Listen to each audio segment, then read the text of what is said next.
At the height of its power, Babylon was the greatest city the world had ever seen, a place of such magnificent beauty and such terrible ambition, that it seemed the very gods themselves had chosen to dwell within its walls, and then decided to tear it down stone by stone. Before we continue, if you'd like to join me for more stories like this, feel free to subscribe. I share a new one every day.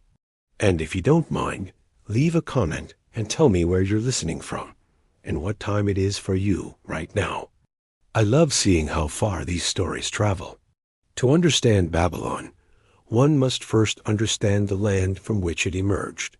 The region that the ancient Greeks called Mesopotamia, meaning between rivers, was a place of remarkable contradiction. Between the Tigris and Euphrates rivers lay one of the most fertile regions on earth, capable of producing abundance beyond measure.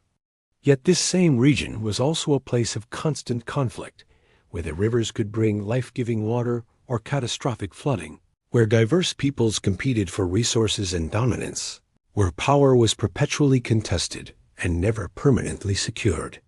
It was into this landscape, sometime around the 18th century before Christ, that a small Amorite tribal group arrived in the city of Babylon. They were not the first to live in this location. The name Babylon itself comes from the Akkadian Bablu, meaning Gate of God, and the settlement had existed before under different rulers and different names. But when the Amorites arrived, they found a city of modest significance, important but not dominant, notable but not preeminent. The Amorites were a Semitic people who had migrated from the west, from the Syrian desert and the lands beyond. They were skilled warriors and able administrators, and they possessed something that the world would come to recognize as characteristically Babylonian: ambition. They did not come to Babylon to maintain the status quo. They came to conquer and to build and to make their mark upon the world.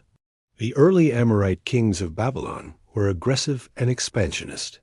They fought wars of conquest against neighboring city-states. They captured territory. They imposed their rule through force and through the establishment of legal codes that would be remembered for centuries. But the greatest of them, the king who would transform a regional power into an empire, and whose reign would define what Babylon would become, was a ruler named Hammurabi. Hammurabi ascended to the throne of Babylon around 1792 BCE, according to traditional dating, though scholars continue to debate the exact dates of his reign. When he took power, Babylon was one of several competing powers in Mesopotamia. The Akkadian Empire had long since fallen into ruin. The Sumerian city-states that had once dominated the region were now fragmented and weak. But into this landscape of political fragmentation came Hammurabi, a man possessed of both military genius and a sophisticated understanding of law and governance. Over the course of his reign, which lasted approximately 43 years, Hammurabi transformed Babylon from a regional power into the dominant force in Mesopotamia. He did this through a combination of military conquest, strategic alliances, and the projection of cultural and administrative authority. He did not merely conquer territories. He integrated them into a coherent empire. He did not merely defeat enemies. He created systems that would bind disparate peoples together under Babylonian rule.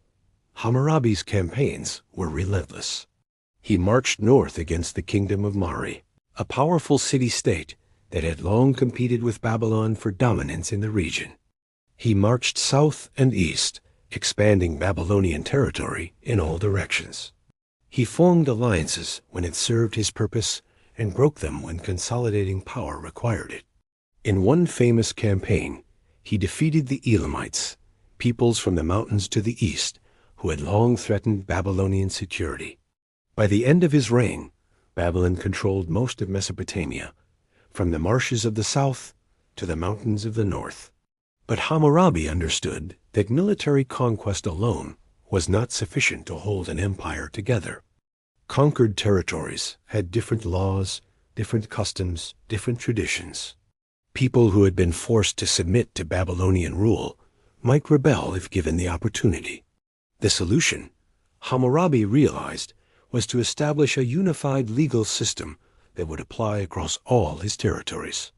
Such a system would not only create order and predictability, it would also demonstrate the wisdom of Babylonian governance, the superiority of Babylonian administration, the benefits of being part of the Babylonian Empire. The result was the Code of Hammurabi, one of the most significant legal documents ever created.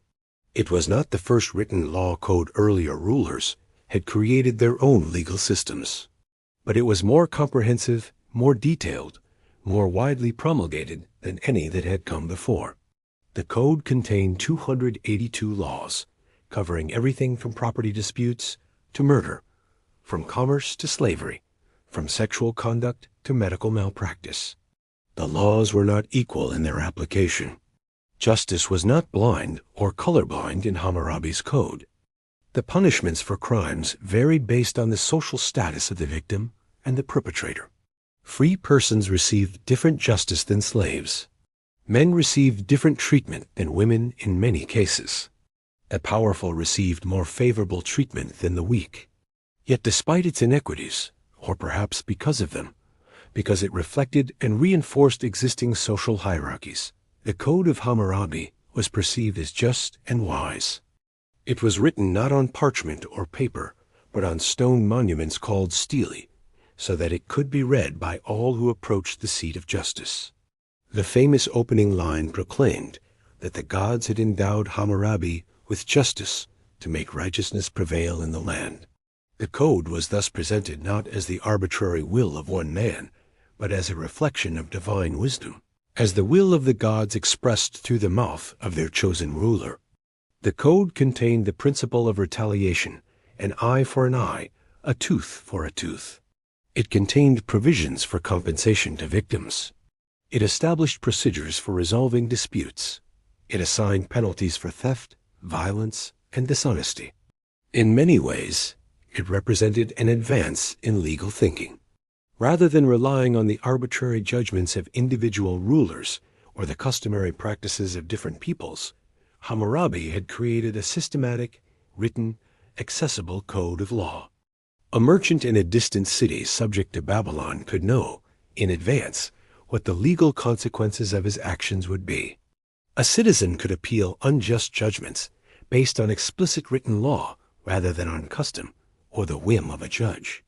A Code of Hammurabi became the foundation of Babylonian governance. It was copied, distributed, and used as the basis for legal administration across the empire. And in this way, Hammurabi achieved something remarkable. He unified an empire not primarily through military force, but through the projection of legal and cultural authority. He made Babylonian law, and therefore Babylonian civilization, seem superior to the alternatives. With the military and legal foundations of his empire established, Hammurabi turned his attention to the cultural and spiritual life of his capital city. Babylon itself, the physical city, was becoming a place of increasing splendor and significance. The city had long contained the temple of Marduk, a local deity. But under Hammurabi, Marduk was elevated in importance and status. The god's temple was rebuilt and expanded. The theology of Babylon was reformed so that Marduk was placed at the head of the divine pantheon, at least in Babylonian understanding. As Marduk rose in importance, so too did the importance of Babylon itself rise. To worship at the temple of Marduk, the greatest of gods, one had to journey to Babylon. To honor the king who had elevated Marduk to prominence, one had to acknowledge Babylonian supremacy. The city itself was growing. Archaeological evidence suggests that Babylon under Hammurabi became a major urban center, with temples, palaces, markets, and residential areas spreading across the landscape. The city walls were rebuilt and reinforced. The streets were organized according to a plan. The city was becoming not merely the capital of an empire, but a symbol of Babylonian power and achievement. To see Babylon with one's own eyes was to understand why the Babylonians ruled. Hammurabi died around 1750 BCE. After a reign that had transformed Babylon from a regional power into an empire that dominated Mesopotamia, he left behind not merely conquests and territories, but a system of governance, a legal framework, a cultural and religious vision that would outlast him and would define Babylon for centuries to come. The empire he built, however, would not last unchanged. After Hammurabi's death, his successors struggled to maintain the vast empire he had created. The same forces that had threatened Babylon before, ambitious rivals, competing powers, the difficulty of maintaining control over distant territories returned. Within a few generations, the territory that Hammurabi had united began to fragment. The empire did not collapse completely, but its dominance diminished. By the time of the last of Hammurabi's dynasty, Babylon was once again just one power among several, rather than the preeminent force it had been during his reign. The dynasty eventually fell, around 1595 BCE, to an invasion by the Hittites, a powerful people from Anatolia. The Hittites sacked Babylon, conquered much of its territory, but did not remain.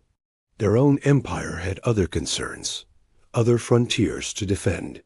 In the aftermath of the Hittite invasion, Babylon was conquered by the Kassites, a people from the Zagros Mountains to the east.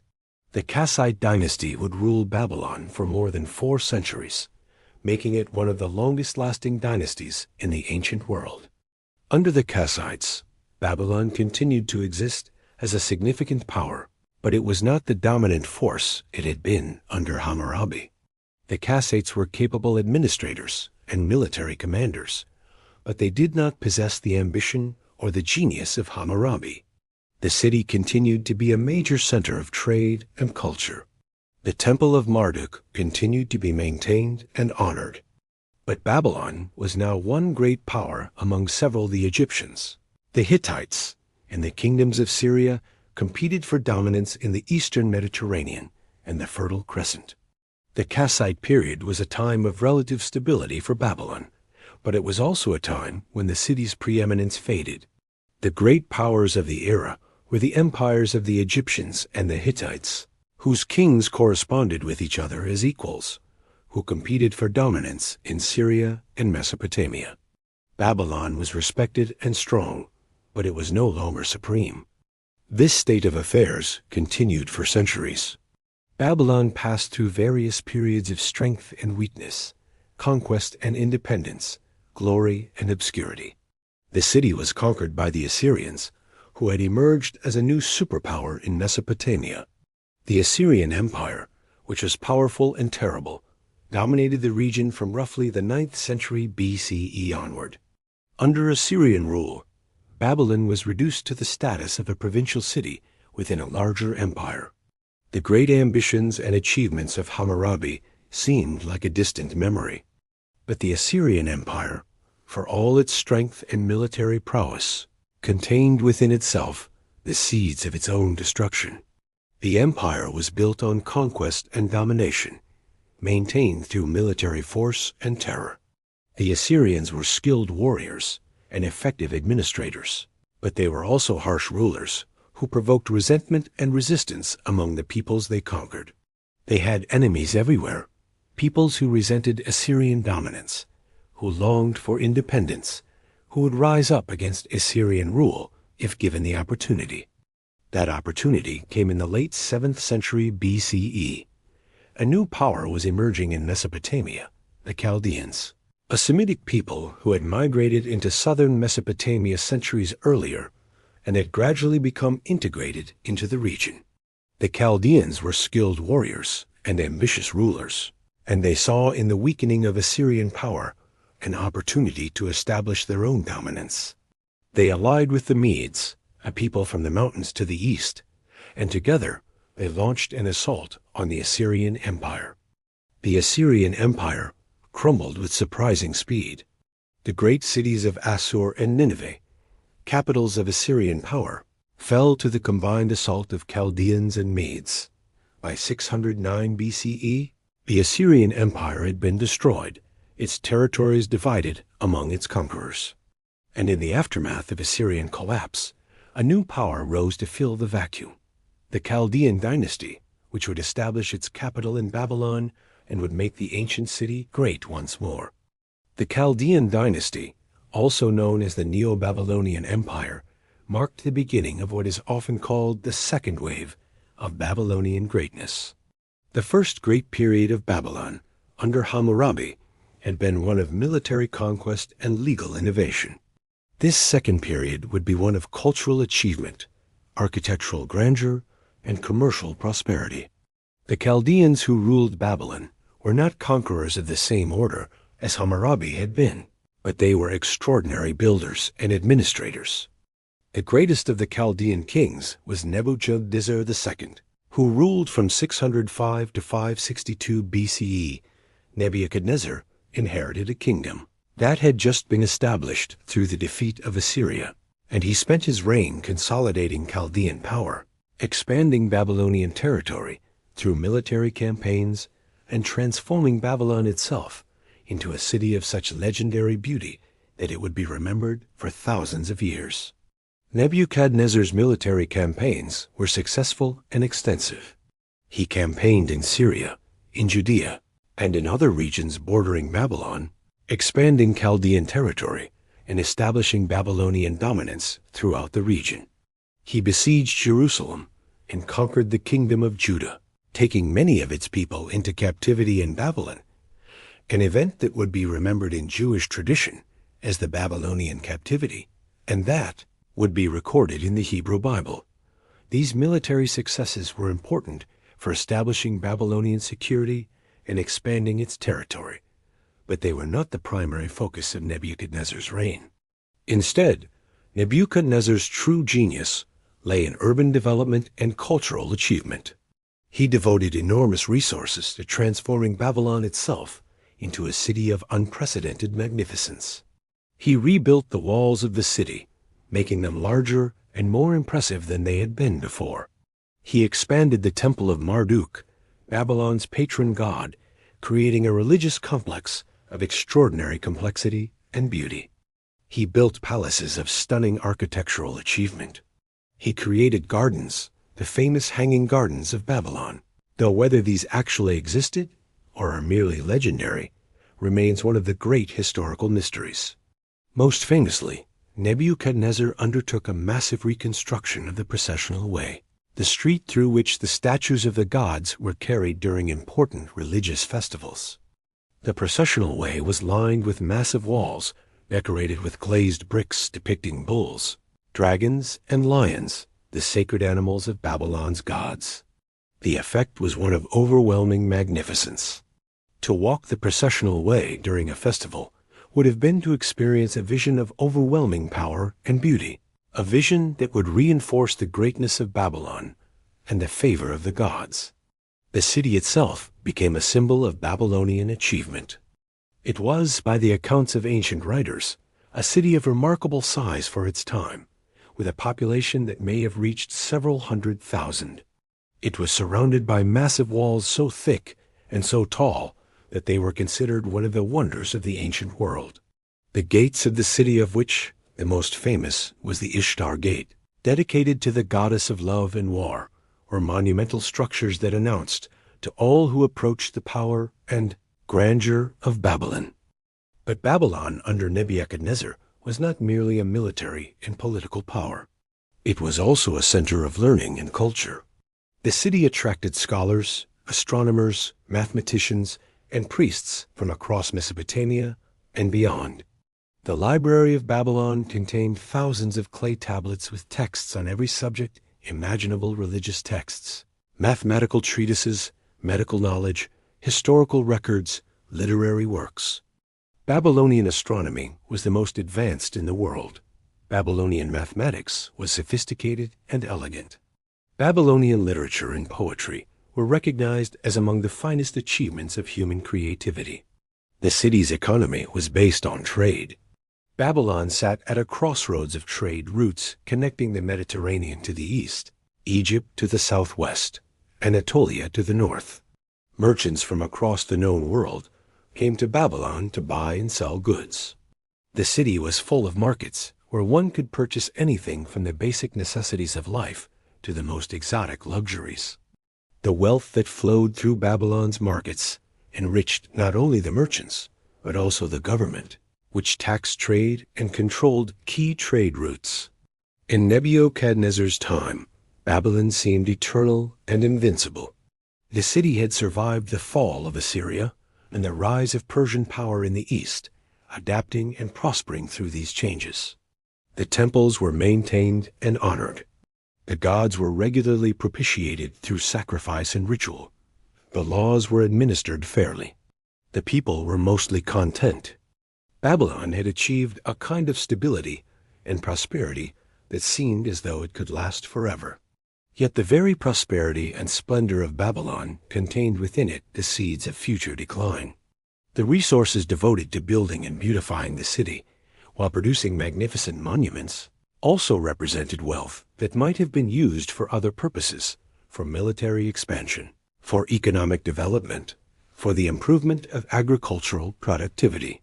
A focus on cultural achievement, while producing great intellectual and artistic accomplishments, also perhaps distracted from the practical concerns of maintaining military power and political influence.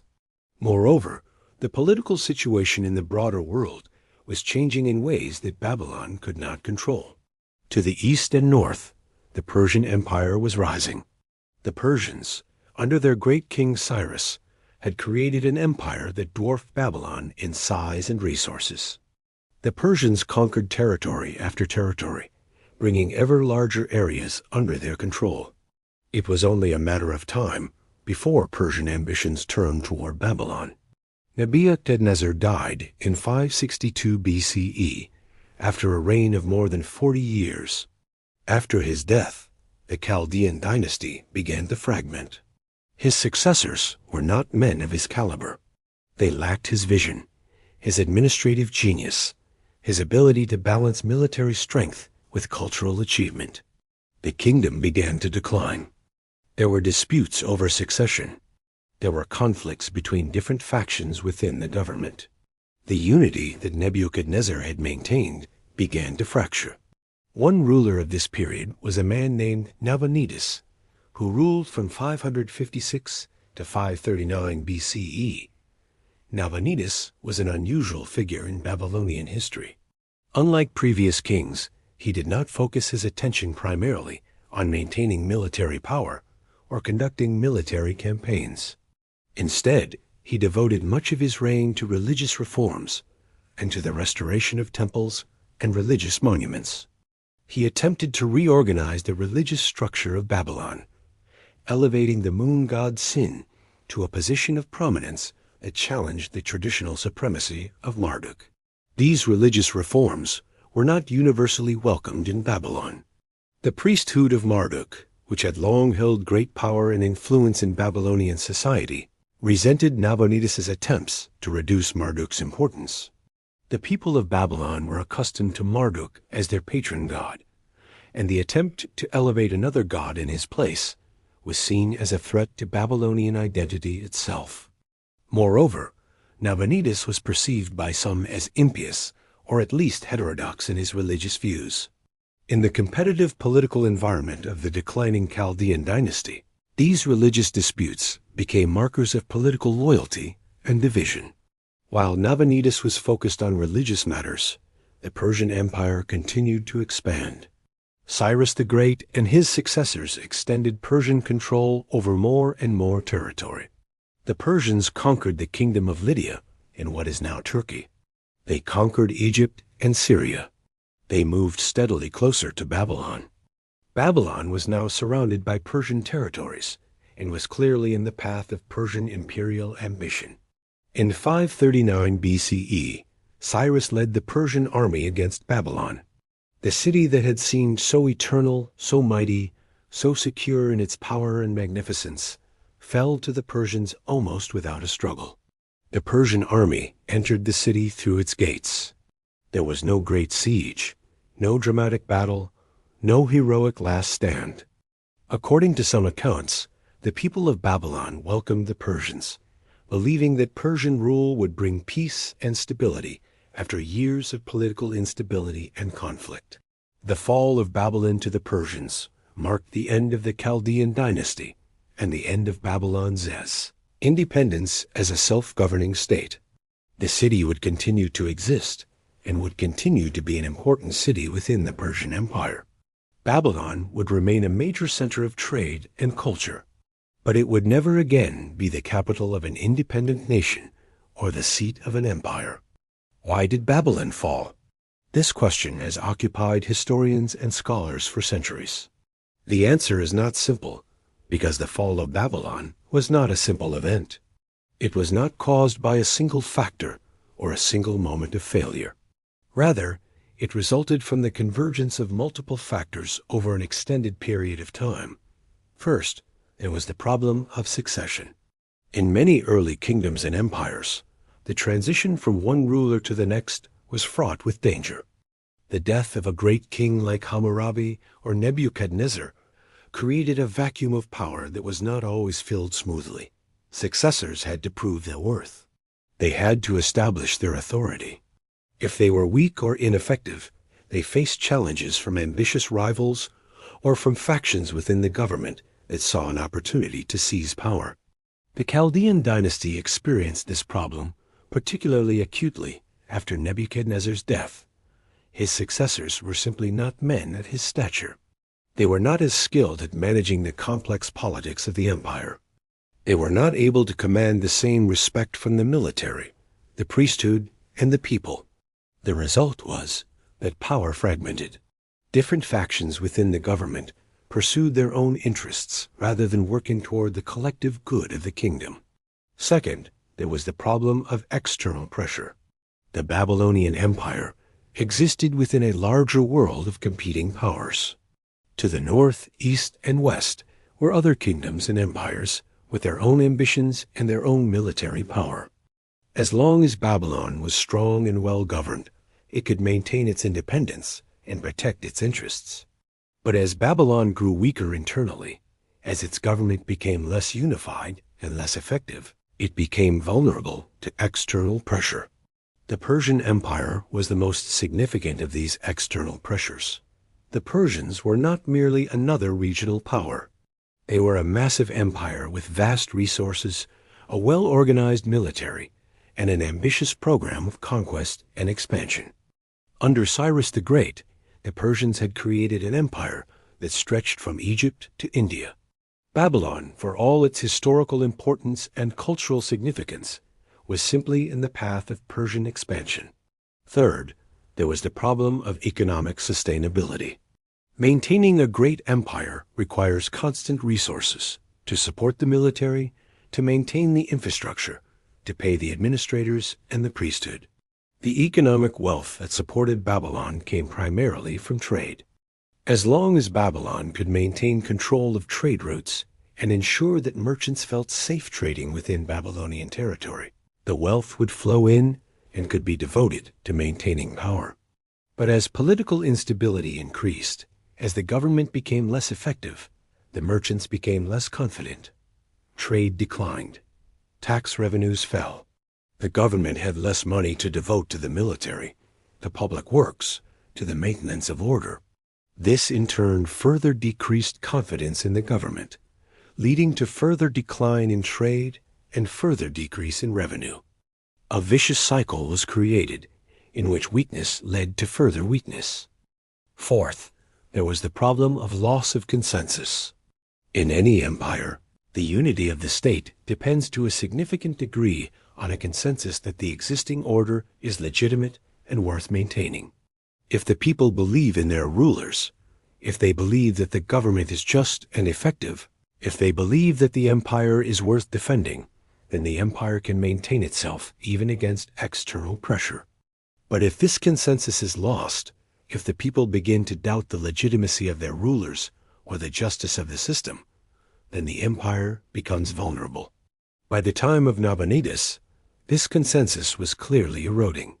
The religious disputes, the factional conflicts, the apparent inability of the government to deal with external threats, all of these things contributed to a loss of confidence in the Chaldean dynasty. When the Persians arrived at the gates of Babylon, It was not the unified resistance that one might have expected from a city that had been the greatest in the world. Fifth, and perhaps most importantly, there was the problem of historical inevitability. The Babylonians were experiencing what many great empires have experienced, the encounter with a new power that was larger, more organized, more militarily effective, and more ambitious than they were. The Persians were not merely another regional power that Babylon could deal with through diplomacy or military maneuvering. The Persians represented a new order, a new phase in world history, a new configuration of power that made the old Babylonian order obsolete. This is one of the most sobering lessons of history, that great powers do eventually fall, that civilizations that seemed eternal do eventually decline and fall away, that the achievements of one era become the ruins of the next. Babylon was no exception to this pattern.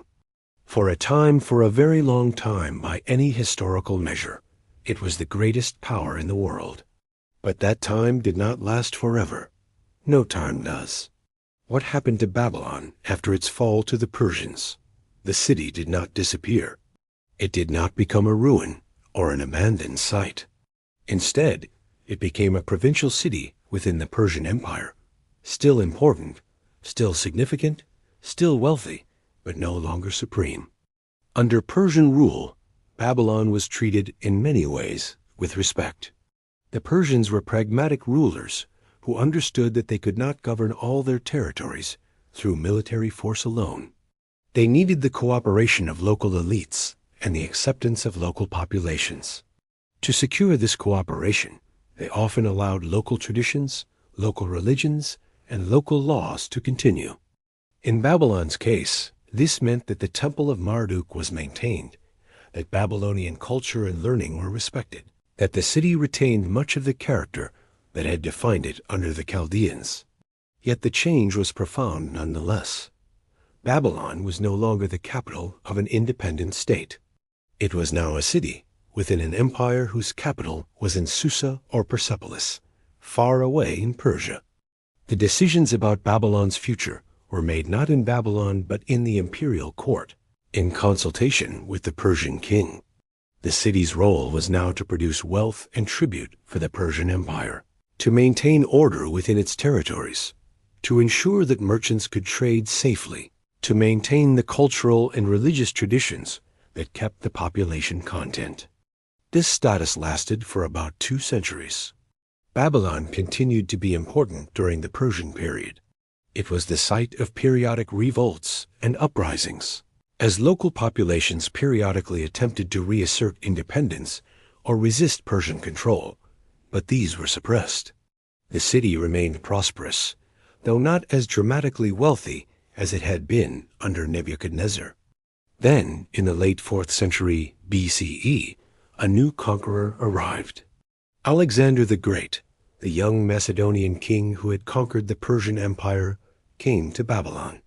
Alexander, unlike many conquerors, had deep respect for Babylon and its cultural traditions. He saw himself not as a destroyer of Mesopotamian civilization, but as a successor to the great rulers of the past. He traveled to the Temple of Marduk and honored the god. He adopted some aspects of Persian court culture. He made Babylon one of his primary cities, and he planned to make it the capital of his new empire. But Alexander died in Babylon in 323 BCE at the age of 32, and his empire was divided among his generals. Babylon became the capital of the Seleucid Empire, which ruled over the eastern portions of Alexander's former dominions. The Seleucids were Greek rulers, inheritors of Alexander's ambition and vision. They maintained Babylon as an important city, but they also founded new cities, including the great city of Antioch, which they made their capital. Babylon, while still significant, was no longer supreme. Over the following centuries, the importance of Babylon gradually declined. The rise of the Parthian Empire in Persia shifted the center of power eastward. The Seleucid kingdom fragmented into smaller territories. New cities rose to prominence: Alexandria in Egypt, Antioch in Syria, Jerusalem in Judea. The trade routes that had once made Babylon wealthy began to shift. The sea routes between the Mediterranean and India became increasingly important, and overland routes through Babylon became less critical to international commerce. By the time of the Roman conquest of the eastern Mediterranean, Babylon was no longer a major power or a major city. It had been reduced to a provincial city of limited significance. The great walls that Nebuchadnezzar had built were still visible, but they were no longer maintained. The temples, once the site of regular ceremonies and well-attended festivals, were neglected. The population of the city declined. The merchants moved to other cities where trade was more active. Eventually, the site of ancient Babylon was abandoned. The city's population moved away. The great monuments began to decay. The clay tablets in the libraries were buried in the dust. The walls crumbled. The temples fell. Where once had stood one of the greatest cities in the world, there remained only ruins, broken walls, scattered stones, and the memory of past glory preserved in the writings of ancient historians and in the traditions of peoples who had lived under Babylonian rule. For more than 1,000 years, the site of Babylon lay in ruins, its exact location lost or forgotten. Local populations knew that something important had existed in the region, but the precise location and extent of ancient Babylon were unclear. The city had faded from living memory into history and legend. It was not until the 19th century that archaeologists began to seriously excavate the site of ancient Babylon. German archaeologists, particularly Robert Koldewey, devoted years to painstaking excavation, gradually uncovering the remains of the great city. They found the ruins of the walls, the foundation stones of the Temple of Marduk, fragments of the processional way with its glazed bricks depicting dragons and bulls, remnants of the palaces and administrative buildings. Slowly, the physical reality of ancient Babylon emerged from the dust, confirming what ancient writers had written and adding new details to our understanding of this remarkable civilization. What can we learn from the rise and fall of Babylon? What are the lessons that history teaches us through this example? First, there is the lesson about the nature of power. Babylon achieved great power through a combination of military strength, effective governance, and cultural achievement. Hammurabi's military genius and his legal innovations gave Babylon a foundation of power. Nebuchadnezzar's cultural achievements and his urban development created a vision of Babylonian greatness that inspired loyalty and confidence. But power built on these foundations could not be maintained forever. Military strength can be countered by greater military strength. Cultural achievement does not prevent the rise of rival cultures. Effective governance depends on capable rulers, and capable rulers are not guaranteed. Second, there is the lesson about the necessity of adaptation. The Babylonians were successful when they adapted to changing circumstances. Hammurabi adapted to the political landscape of his time by creating legal and administrative systems that unified diverse peoples. The Chaldeans adapted to the fall of Assyria by establishing themselves as the new great power in Mesopotamia. But the Babylonians were less successful when they failed to adapt. When the Persians arose as a new superpower, the Babylonians did not adapt successfully. They did not reorganize their military or their government to respond to the Persian threat. As a result, they were conquered. Third, there is the lesson about the transience of all earthly power. Babylon seemed eternal. The city was so magnificent, so powerful, so wealthy that it seemed as though it would last forever. The monuments that Nebuchadnezzar built seemed designed for eternity. The legal systems that Hammurabi created seemed as though they would govern for all time. Yet none of this proved eternal. Babylon fell. The empire collapsed. The city was abandoned. This is not a unique lesson. It is one that has been repeated throughout history, but it is no less important for being repeated. No power is eternal. No empire lasts forever. No city, no matter how great, is immune to decline. Fourth, there is the lesson about the importance of legitimacy. Babylon was strong as long as the people who lived in it and around it believed that Babylonian rule was legitimate, that the government was effective, and just that the empire was worth maintaining. When this consensus eroded, as it did under the later Chaldean rulers, Babylon became vulnerable. This suggests that the foundation of any state as power is not ultimately military or economic, but psychological and cultural. People must believe in the legitimacy of their government. They must believe that the existing order is just and worth preserving. When they stop believing this, even the mightiest empires can fall with surprising ease. Fifth, there is the lesson about the integration of different peoples into a unified state.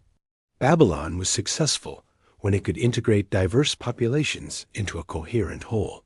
The Code of Hammurabi was effective because it provided a unified legal framework that applied to peoples of different backgrounds and traditions. The beauty of Babylon under Nebuchadnezzar inspired peoples from different regions to take pride in Babylonian civilization. But this integration was fragile. It depended on the continued effectiveness of the government and on the continued sense that Babylonian identity was something worth adopting and maintaining.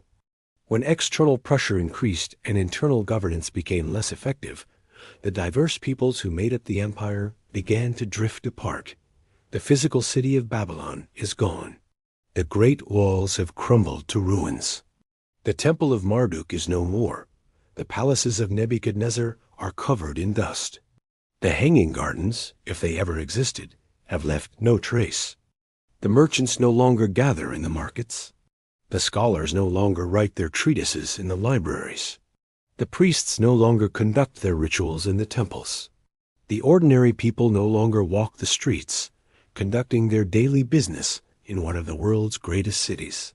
And yet, Babylon is not entirely gone. The Code of Hammurabi survives, not just as an historical artifact, but as a foundational document of human legal thinking. Lawyers and legal scholars still study it, still learn from it, still see in it the principles that underlie modern law.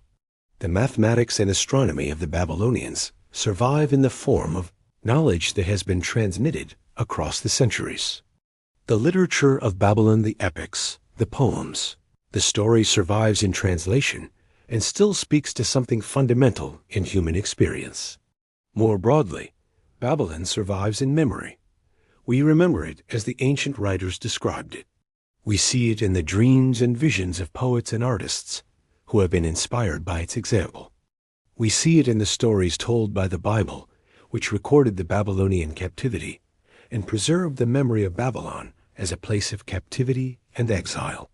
We see it in the imagination of later civilizations, which have often imagined Babylon as the archetype of human ambition and human achievement, great and terrible, magnificent and oppressive, creative and destructive at the same time. In many ways, Babylon lives on through the archetypal image it has become in the human imagination. When we speak of